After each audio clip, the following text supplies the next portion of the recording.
जय हिंद फ्रेंड। चलिए आज का सबसे मोस्ट टॉपिक जो है पढ़ेंगे हम विश्व के घास के मैदान।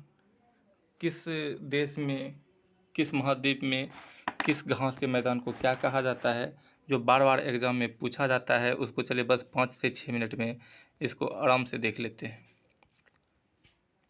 पहला है, इसमें देखते हैं। पहले तो आपको इसमें महाद्वीप की जानकारी रहना ज़रूरी है, जो कि इसमें है आपका ये वाले पार्ट, इधर वाले ये वाले पार्ट क्या है इसको आप बताएंगे। ये कौन सा महाद्वीप है? ये महाद्वीप है उत्तरी अमेरिका महाद्वीप। ये वाले दक्षिणी अफ्रीका महाद्वीप, ये वाले अफ्रीका, इधर वाले पूरा भाग एशिया, इधर एशिया, इधर एशिया, और इधर वाले भाग यूरोप। इधर वाले भाग क्या है? यूरोप। तो आपको याद रखना है कि कौन सा क्या क्या है। चलिए आगे हम देखते हैं। आगे हम देखेंगे कि अगर ये उत्तरी अमेरिका में, कौन सी? उत्तरी अमेरिका में खासकर ये वाले भाग यूएसए, कनाडा, हम कलर चेंज कर लेते हैं। ये वाले भाग यूएसए और कनाडा में घास के मैदान को क्या कहेंगे? इस घास के मैदान को हम कहेंगे प्रेरीज कहेंगे। क्या कहेंगे? प्रेरीज कहेंगे यूएसए और कनाडा में। उसके बाद थोड़ा सा नीचे आते हैं, मेक्सिको के नीचे वाले भाग में, तो वेनेजुला में आएंगे हम। तो वेनेजुला में देखेंगे, इस वेनेजुला में घास के मैदान को हम लानोज कहेंगे। इस वेनेजुला में हम घास के मैदान को क्या कहेंगे? लानोज कहेंगे। उसके बाद हम उसे थोड़ा नीचे आएंगे ब्राज़ील में, तो ब्राज़ील में हम घास के मैदान को क्या कहेंगे? कंपोज। ब्राज़ील में घास के मैदान को कंपोज कहेंगे। उसके बाद थोड़ा और नीचे आ जाएंगे हम अर्जेंटीना में। अर्जेंटीना में घास के मैदान को हम पम्पास कहेंगे। अर्जेंटीना में घास के मैदान को हम क्या कहेंगे? पम्पास कहेंगे। उसके बाद ब्राज़ील का ही कुछ क्षेत्र, ब्राज़ील का और पेरू का, उसमें हम क्या कहेंगे? इसको सेल्वास कहेंगे। इसको हम क्या कहेंगे? सेल्वास कहेंगे। और इस वाले बगल वाले पार्ट में हम देखेंगे, इधर इधर एक देश है जिसको हम बोलते हैं चिली। चिली देश की राजधानी कहाँ है? सेंटियागो। चिली की राजधानी कहाँ है? सेंटियागो है। और ये राज और राजधानी है, बहुत इम्पोर्टेंट है, जो कि परीक्षा में बार बार पूछा जाता है। परीक्षा में क्या करता है? बार बार पूछा जाता है। तो चिली कहाँ की राजधानी है? सेंटियागो। चिली की राजधानी सेंटियागो है। तो आपको याद रखना है कि उत्तरी अमेरिका के कनाडा और उत्तरी अमेरिका के कनाडा और यूएसए वाले भाग में घास के मैदान को क्या कहेंगे? प्रेरीज कहेंगे। क्या कहेंगे? प्रेरीज कहेंगे। ठीक है। उसके बाद हम आगे देख लेते हैं कि वेनेजुला वाले भाग में हम घास को क्या कहेंगे? लानोज कहेंगे। क्या कहेंगे हम? लानोज कहेंगे वेनेजुला वाले भाग में। ब्राज़ील वाले भाग में हम ब्राज़ील में घास के मैदान को कंपोज कहेंगे। अर्जेंटीना में हम पम्पास कहेंगे।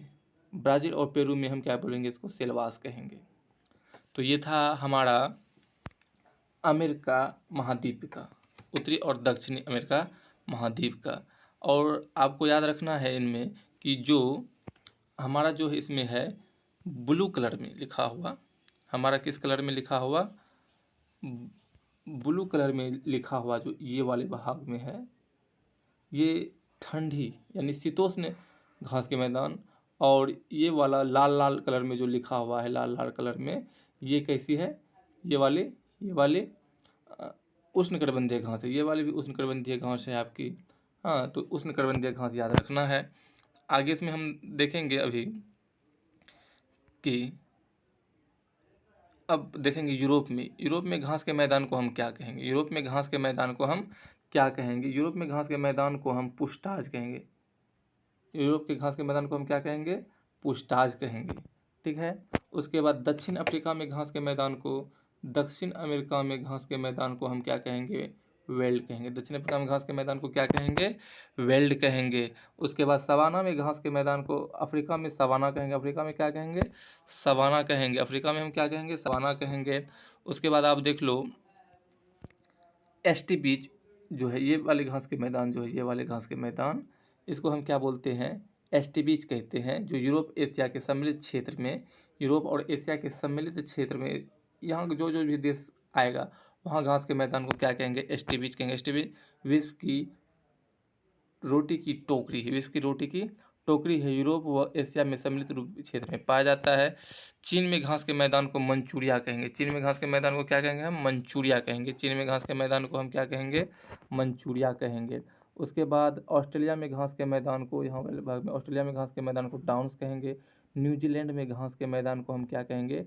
केंटबरी कहेंगे। न्यूजीलैंड में घास के मैदान को क्या कहेंगे? केंटबरी कहेंगे। चलिए इससे एक और हम आपको एक क्वेश्चन बता देते हैं, जैसे भूमध्य रेखा। अगर हम भूमध्य रेखा की बात करेंगे, भूमध्य रेखा की बात करेंगे तो यहाँ से पूरा बीचों बीच से भूमध्य रेखा गुजरेगा। भूमध्य रेखा क्या होगा? गुजरेगा। अगर हम बात कर लेंगे भूमध्य रेखा की, तो भूमध्य रेखा दक्षिण अमेरिका के किस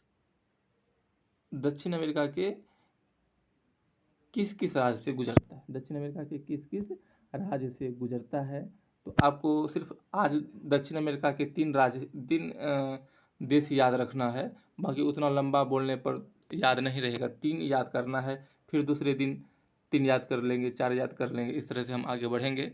तो हम क्वेश्चन ये देखेंगे कि भूमध्य रेखा दक्षिण अमेरिका के कहाँ कहाँ से गुजरेगा। चलिए देखते हैं। यहाँ से ये वाले भाग में, यहाँ से यहाँ गुजरेगा, तो इसमें कौन कौन सा देश आ जाएगा? पहला तो आ जाएगा आपका इसमें इक्वाडोर आ जाएगा, दूसरा कोलंबिया आ जाएगा, तीसरा ब्राज़ील आ जाएगा। ये भूमध्य रेखा गुजरता है। क्या गुजरता है?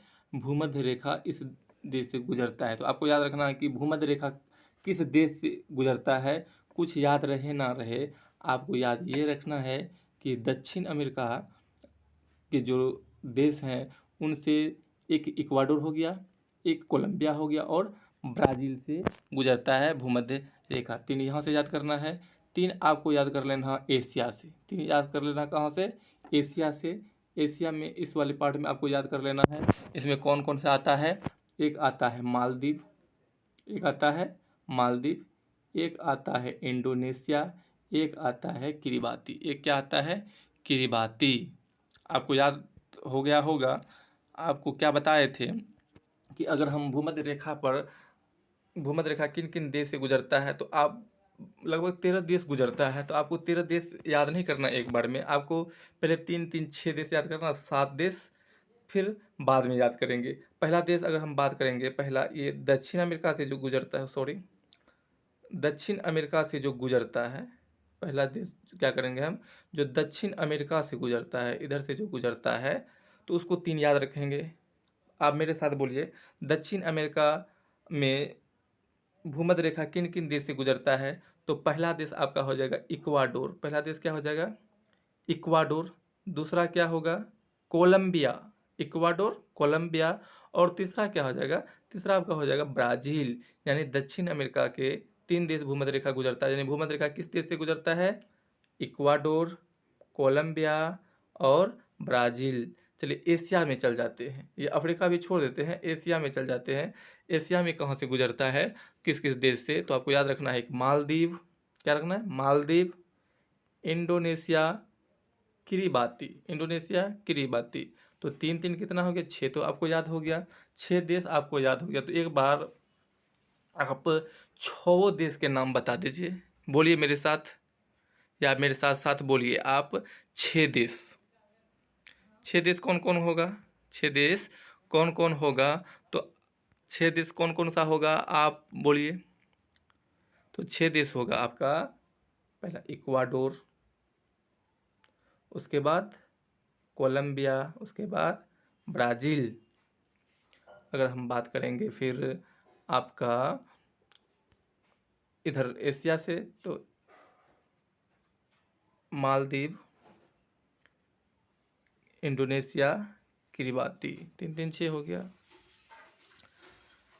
अगर हम अफ्रीका की बात करें, अगर हम अफ्रीका की अगर बात कर लेते हैं, तो अफ्रीका से कौन कौन सा देश गुजरता है? कौन? भूमध्य रेखा। कौन कौन देश से गुजरता है भूमध्य रेखा। तो आपको अफ्रीका से याद रखना है, एक यहाँ से गुजरेगा, इधर से इधर गुजरेगा, आपको गुजरेगा साओ टोम प्रिंसिप। आपको क्या गुजरेगा यहाँ पे, साओ टोम प्रिंसिप गुजरेगा। उसके बाद गिबॉन, उसके बाद क्या होगा, गिबॉन, कांगो, कांगो गणराज्य, युगांडा, केन्या, सोमालिया। क्या क्या गुजरेगा आपको याद रखना है, फिर से बोलिए मेरे साथ, क्या है वो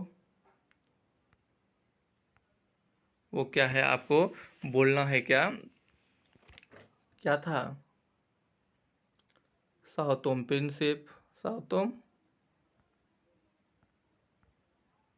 टोम, फिर से बोलिए क्या था, क्या था आपको बोलना है, Sao Tome Principe, Sao Tome Principe, Gabon, Uganda, Kenya, Somalia, आपको याद रखना है। चलिए अब मिलेंगे अगले टॉपिक में। जय हिंद, जय भारत।